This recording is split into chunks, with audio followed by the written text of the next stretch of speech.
All right, picking up here with the second half of this lecture on the Renaissance, wanted to mention one key family in acting as a patron for artists like Michelangelo and Da Vinci was that of the what's known as the de Medici family, a very powerful, wealthy family emerging from Florence in a very small city state in northern Italy. This is the same de Medici family that was mentioned and discussed rather at length in Niall Ferguson's episode 1 of The Ascent of Money. So you can begin again to kind of see some connections here between these disparate sources. The Medici's are going to really make their wealth in the banking industry.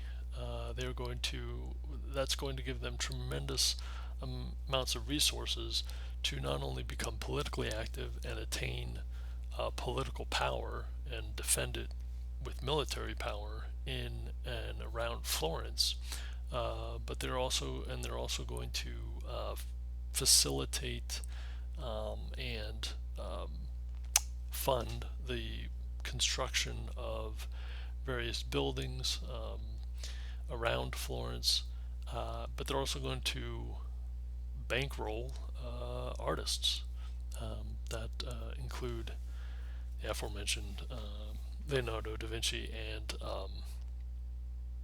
Michelangelo. So, uh, and it wouldn't stop there. Just to give you kind of a sneak peek ahead here, the Medici's are going to there are going to be three popes that emerge coming from the Medici family. Catherine de' Medici is going to be reign as the Queen of France later on. We'll talk more about her when we talk about the Reformation. But I wanted to give you a sense of just how networked not only this family became, but as a sample, an example of how people, affluent sectors of European society were beginning to assert themselves into kind of the broader context of Europe, and how it became much easier to do so during this Renaissance period. For a time, the Medici family also is going to help back a political philosopher, man by the name of Niccolo Machiavelli, who is the author of The Prince. This is kind of an interpretation of how to succeed in politics. It's a cornerstone in political philosophy in Western civilization. It is basically concerned with the might makes right principle, that it's better to be feared as a leader than loved and revered as one. Um, some historians and political theorists question why Machiavelli would go to such lengths to write this book. He himself favored more republican forms of government, republican with a lowercase r, that is to say, that more representative forms of government. That is really what Machiavelli believed was the most uh, stable, the most desirable form of government. Nonetheless, he writes The Prince, which is basically a how to book on consolidating power in the hands of a single ruler. So it begs the question, why would this political philosopher during the Renaissance, when these humanist principles are being bantied about, talk about these kind of very Machiavellian, which means basically these hardcore, very almost ruthless types of political tactics used to retain one's hold on power. Well, perhaps Machiavelli was using his platform to help the masses become aware of uh, you know, what to recognize, or what to be on the alert for, as far as suspicious political activity was concerned. It's hard to say, but this is perhaps one theory, one idea as to why this very renowned, well-known piece of political philosophy remains such a key piece of our political identity today.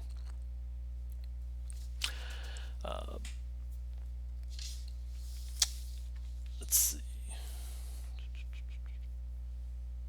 Turning towards science, we have this debate between what had been a geocentrism, basically an Earth-centered understanding of the universe, to a heliocentristic perspective of how the planets moved in the solar system. Well,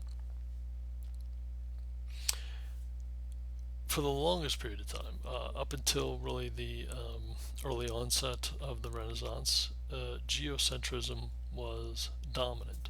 It was a church-sanctioned view, believing that the Earth lay at the center of the universe, that as creatures of God, that human beings were that inhabited that center, and that the sun and other various planets traveled in circles around the Earth. To begin to push back against that idea with this heliocentristic or centratic view of the universe, the sun-centered view, where the sun was at the center of the solar system and that the planets orbited it, was controversial, to say the least, and yet it was something that was established in antiquity. Aristarchus of Samos basically, had theorized that this was indeed how these heavenly bodies moved. This was a notion that was revived and by Niccolo Copernicus, born in what is today Poland. He made very meticulous study and observations of and drew from the observations of his predecessors to argue that it was the sun that lay at the center of what he considered to be the universe, the center of our solar system. So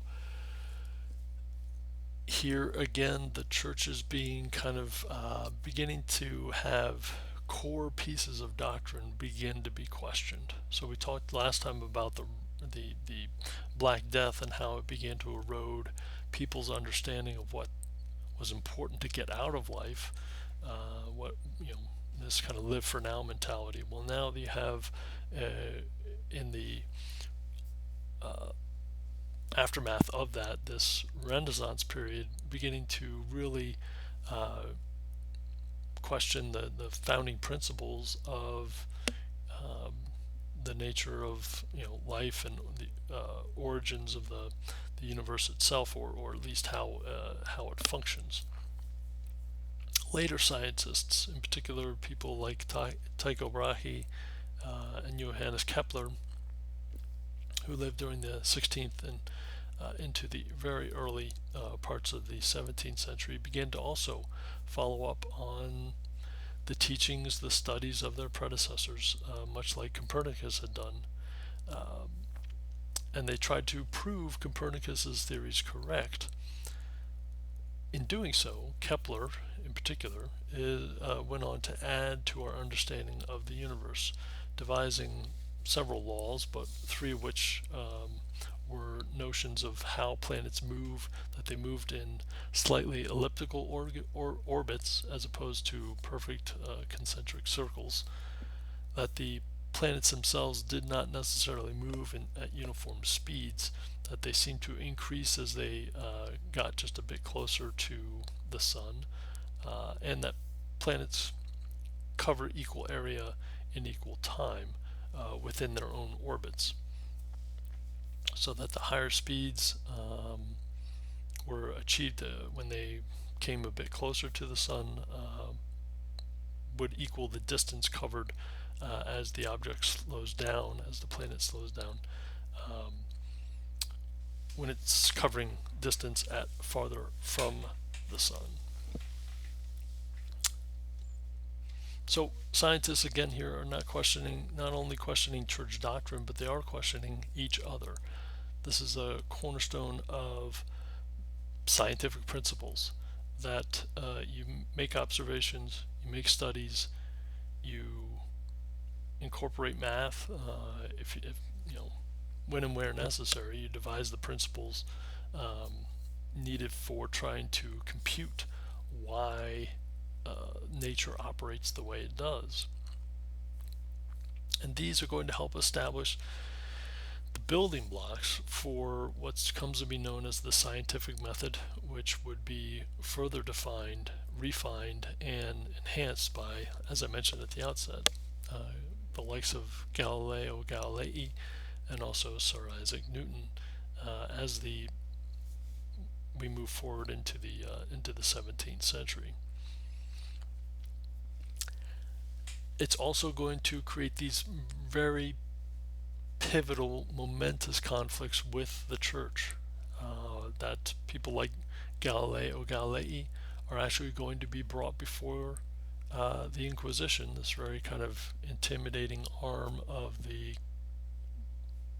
Roman Church, of the Christian Church, and they are going to try and break Galileo, to basically force him to recant his own proclamations, his own observations, in order to get him to stay in lockstep with the church doctrine that had been established for centuries.